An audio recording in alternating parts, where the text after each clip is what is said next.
You bottom dweller types are a perfect match for clunkers. A place like this is way out of your league. Just go home already. You're making the air foul." Her shrill voice echoed throughout the store. I felt as if everyone's stares were piercing through me, and I looked down. At that moment, my wife gently grasped my right arm. "Shall we go? Staying any longer will just be a bother." But contrary to her words, my wife had a gleeful smile on her face. "My name is James. I'm the founder and an actor of a theater company. We're pretty active with regional performances and have decent revenue, especially now that our lead actor is beginning to appear on TV and our name is getting out there. We're not super famous, but we're a reasonably well-known theater company. With about 30 actors and staff, we're small in size, but that makes us all the more close-knit. The old-timers in the troupe, including myself, were all members of the same college drama club. They're all great folks who love the theater to bits. Some of them even got so carried away with acting during college that they failed some classes and had to repeat a year. Well, I'm talking about myself there. On stage, anyone can become the lead role, anything at all. You could be a king or a superhero flying through the sky. You could turn into a fish, a lion, or even an alien. It's thrilling to watch this world where anything goes unfold, and I got really hooked on the challenge of bringing the most outlandish things to life in a realistic way. It was the early summer of my senior year in college. My dedication to theater was recognized and I received an award that made me somewhat known among students. I celebrated the victory with my friends, and it only pulled me deeper into the world of theater. And it was around this time that I got my first girlfriend. Her name was Mary. A beauty that lived up to her name's graceful impression. She'd spent 30 minutes every day setting her lovely chestnut-colored hair.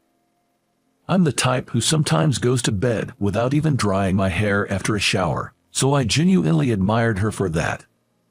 She owned several bags from well-known luxury brands that anyone would recognize, rotating them daily. And even her watches and jewelry were of the sort that would shock me with their price tags.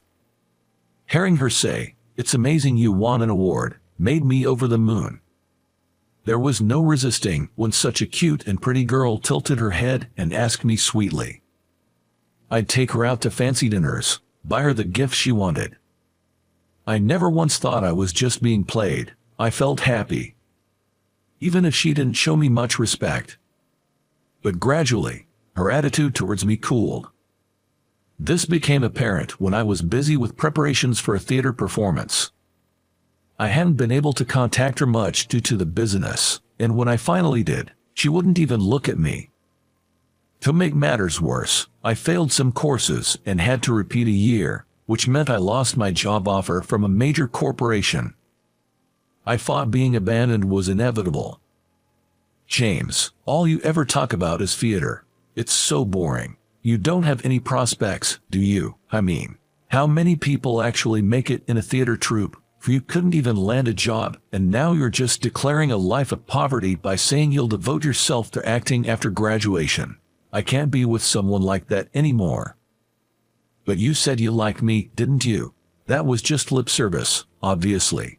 I only approached you on a whim because you won some award and got a little famous. I thought maybe I'd meet some handsome actor, but I guess I was wrong. It's about time I call it quits, right? Call it quits. It means we're breaking up. I never had feelings for you to begin with, and it's impossible for me to continue this relationship, so, see you. Good luck with your little poor man's life." Mary said that without looking back. She walked away. Later on, I heard through the grapevine that she found herself a wealthy boyfriend from work. In the end, she never once came to see our performances. Despite repeating a year, I graduated from college and started a theater company.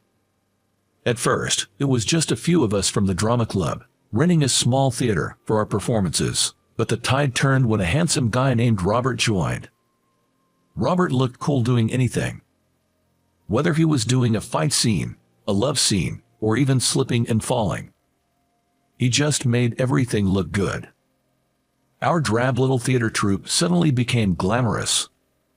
Robert's arrival brought a following of female fans, which started to bring in some money, and our troupe began to grow, getting offers from various places.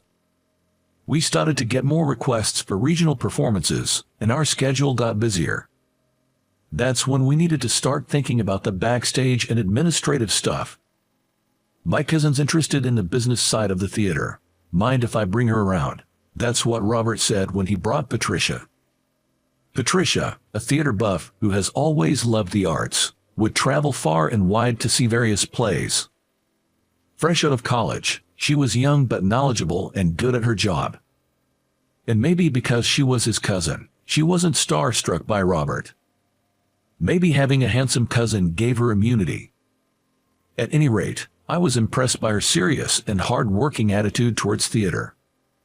Patricia always had her long black hair tied back, running around makeup-free. Her clothing was simple, mostly t-shirts and jeans, with little concern for fashion.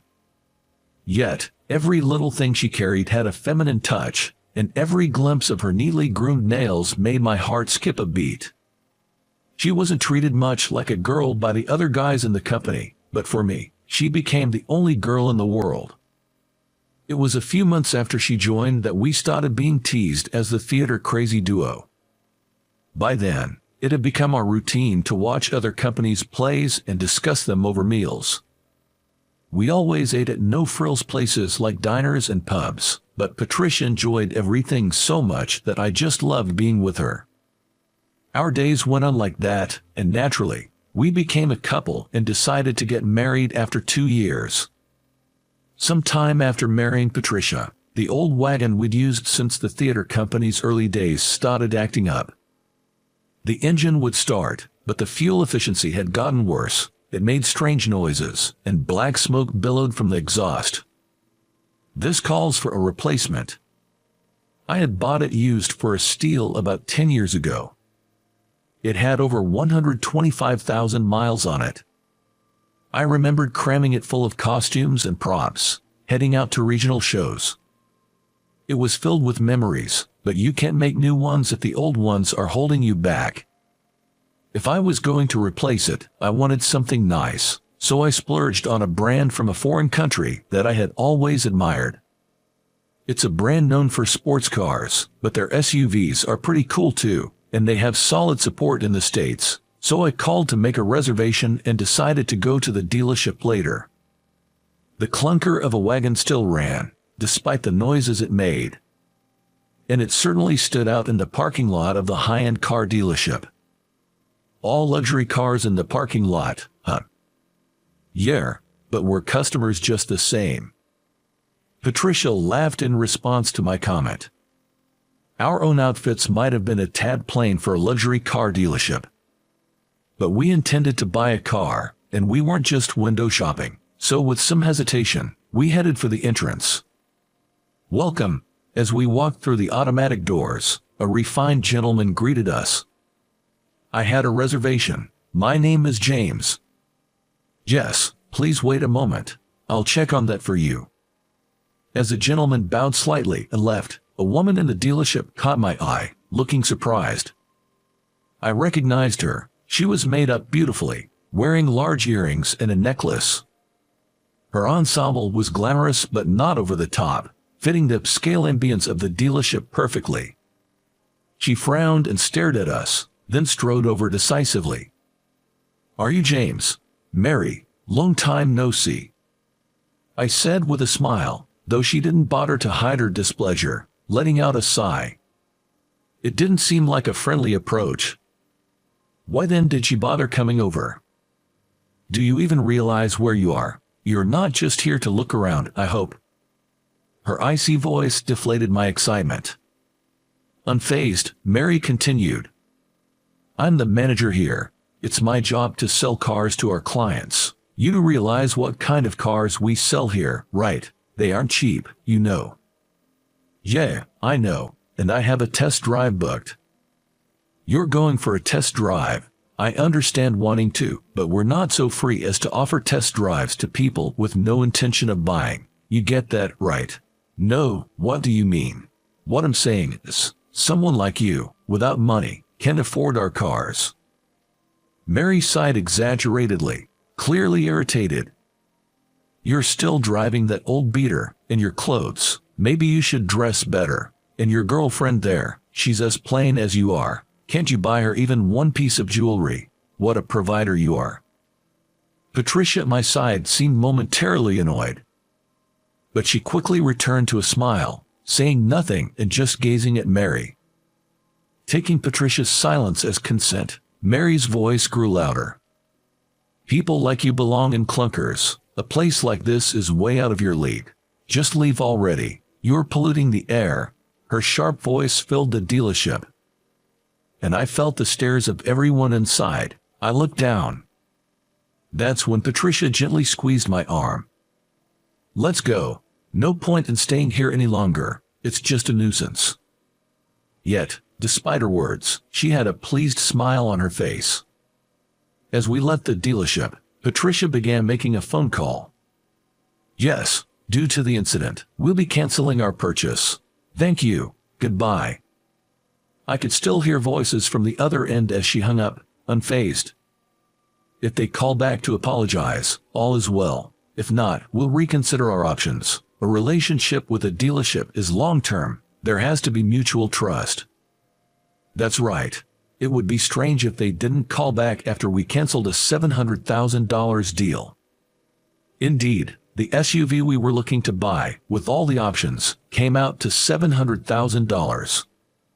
It wasn't a cheap purchase, but we had been saving up and were ready to pay in full, something I had mentioned when making the reservation. But Mary probably hadn't checked.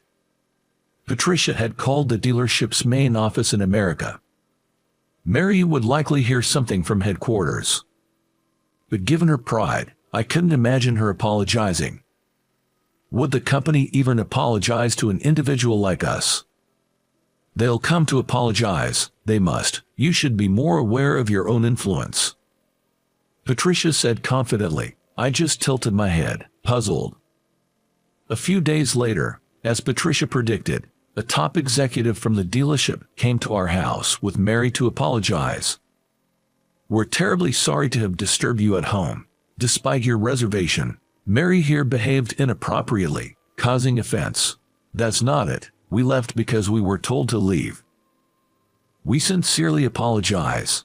The corporate man bowed deeply, while Mary did not even try to hide her discontent.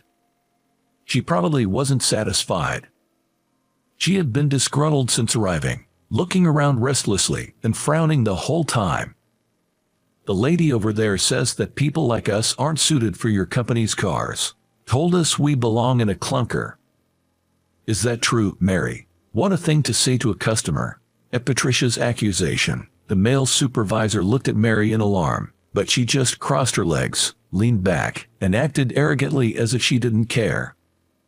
"Well, isn't it the truth? They might live in a big house now, but they're still poor people driving a beat-up car and cheap clothes. Do they even have the ability to pay?" The supervisor seemed flustered by Mary's unyielding attitude. "We mentioned during the reservation that our budget was $700,000. We're freelancers and prefer to pay in full rather than take out loans." $700,000 in full. "Jess, aren't you the manager? Weren't you aware?" "Well, James here hasn't changed a bit since the old days." "And what does that have to do with anything? I don't know what kind of relationship my husband had with you before, but now he is a well-known stage actor. It may not be a major field, but he has even performed on the stage of the Empire Theater. We can't tolerate such attitudes based on assumptions." Mary went silent, her complexion turning pale under Patricia's relentless words. "Jess, yes, I was well aware. James, the celebrated actor of Grindhouse Theater Troupe. I love theater and have been watching your performances for years. My wife is a fan of Robert from your company, and we've been to your shows together. Your great acting skills and presence, your ability to captivate an audience as a storyteller, captured my heart. You've also guest starred in other companies and at the Empire Theater, haven't you? I always make a point to attend. So when I heard this story, it really chilled me. I wanted to come and apologize in person." Listening, I looked again at the business card he had given me earlier. It said Head of America Operations. Probably the highest-ranking official of the dealership in America. It felt wrong to have such an important person bowing to me, and I hurriedly spoke up.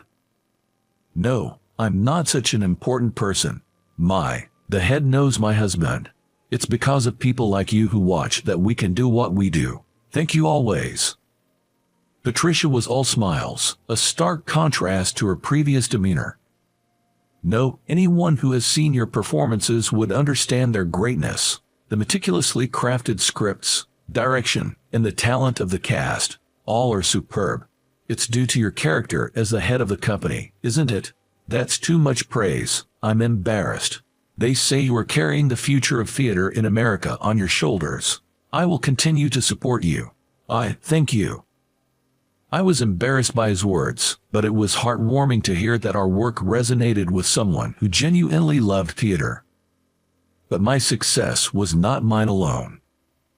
Without my wife, I might not have made it this far. She has always supported me. Without her help, the company wouldn't have grown this large, nor would I have had the opportunity to perform on various stages. It's thanks to her, who has always put me and the company first, that we have come this far. I am truly grateful. James.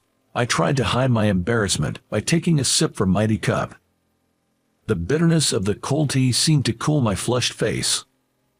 You two seem to be a perfect match. It's clear you care deeply for each other. We came here to apologize, but I'm moved by both of your characters. I'm embarrassed by the narrow-mindedness and immaturity of our employee.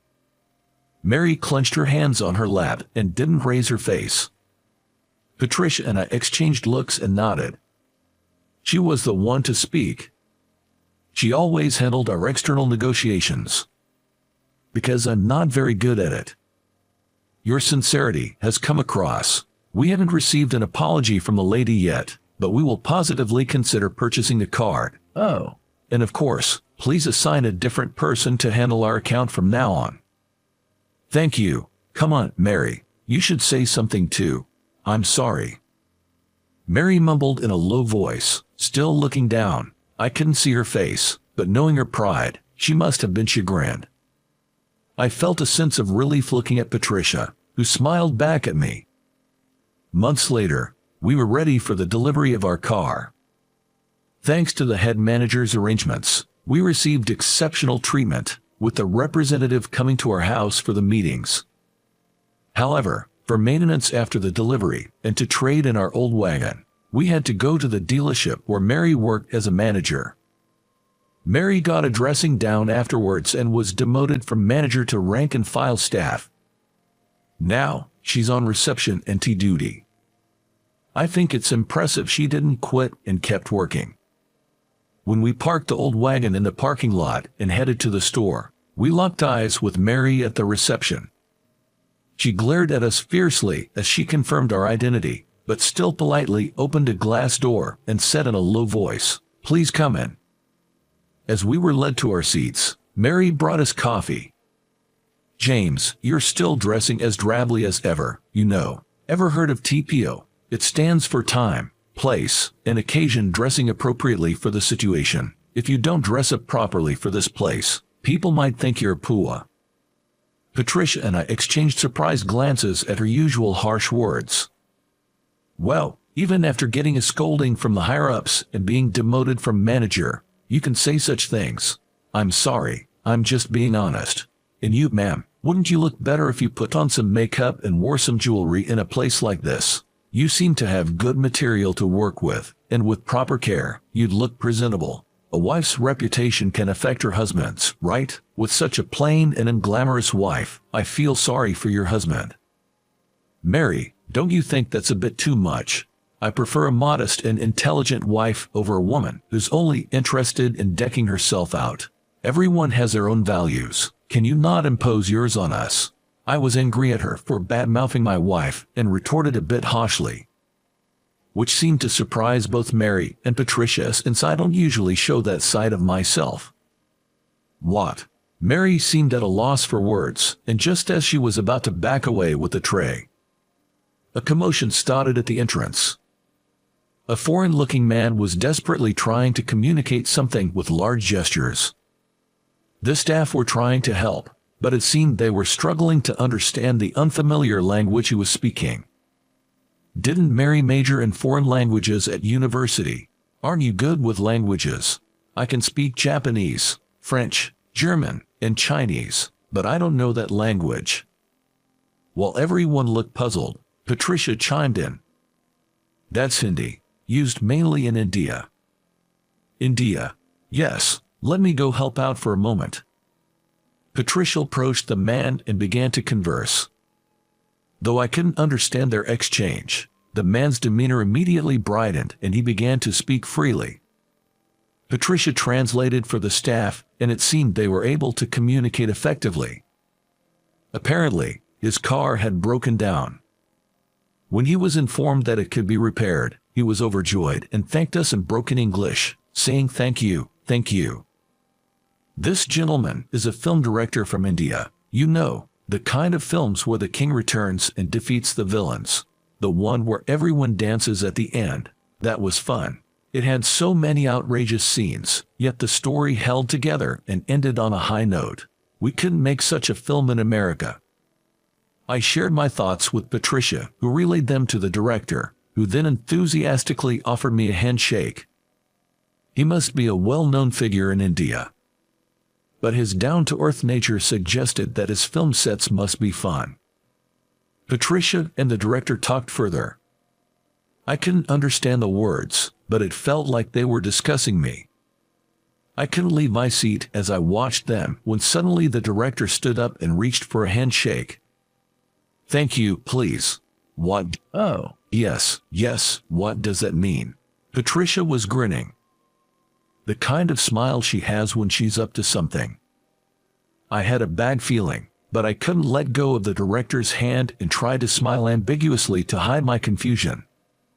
Unbeknownst to me at the time, Patricia had been recommending me for the lead role in the director's new film set in America, claiming I'm a famous actor from America. My bad feeling was spot on. The lead role in an Indian movie meant I had to learn to dance. It led to days of hellish dance lessons before the shoot. After dancing every day until the soles of my feet peeled and my knees and back were sore, I somehow finished filming and became an overnight sensation when the movie was released. Just being an American actor in an Indian movie was newsworthy, but for some reason, America went crazy for me dressed as Native Americans dancing to Indian music. Dance covers started popping up on social media and spread like wildfire. Soon enough, a sequel was greenlit. I'm still surprised by this turn of events, but Patricia seems quite pleased. My husband is the most wonderful man in the world. He deserves to be seen by everyone. I'll support him wholeheartedly for that. Saying this, she was grinning as always. Mary left the company soon after. Rumor has it she decided to study languages more and went to study abroad around the world. Determined, she cut her hair short, and I heard from the dealership staff she looked like a completely different person. After seeing me dance in the center of an Indian movie, she said, I can't support him to that extent. I'm totally outdone. Well, most people probably couldn't follow their spouse to India to do translation and support. I'm just grateful for my wife. On one day off, Patricia and I went for a drive in our new car. It's quiet, stable, and extremely comfortable to ride in. Easy to drive. I'm truly glad we bought it. Despite some troubles, it all led to a great opportunity, and I think it all turned out well in the end. All because my wife was there beside me. It's been tough up till now, but I'm really glad you were with me. What's this all of a sudden? I just felt like saying it. Looking forward to spending more time with you. Same here, and not just me, but this little one too. Patricia's words made me widen my eyes in surprise. She pulled out a pink booklet from her bag. It was a maternity health record book, and I hugged her tight, overwhelmed with emotion. Thank you, I'll cherish you both for life. Yeah, I hope we can add more to our family. Let's live every day with joy. I look forward to the future with Patricia. Maybe we'll drive this car on family trips and camping. Surely, days filled with smiles await us. And for that, I want to cherish her more than ever, to make her happy. That's what I wholeheartedly feel.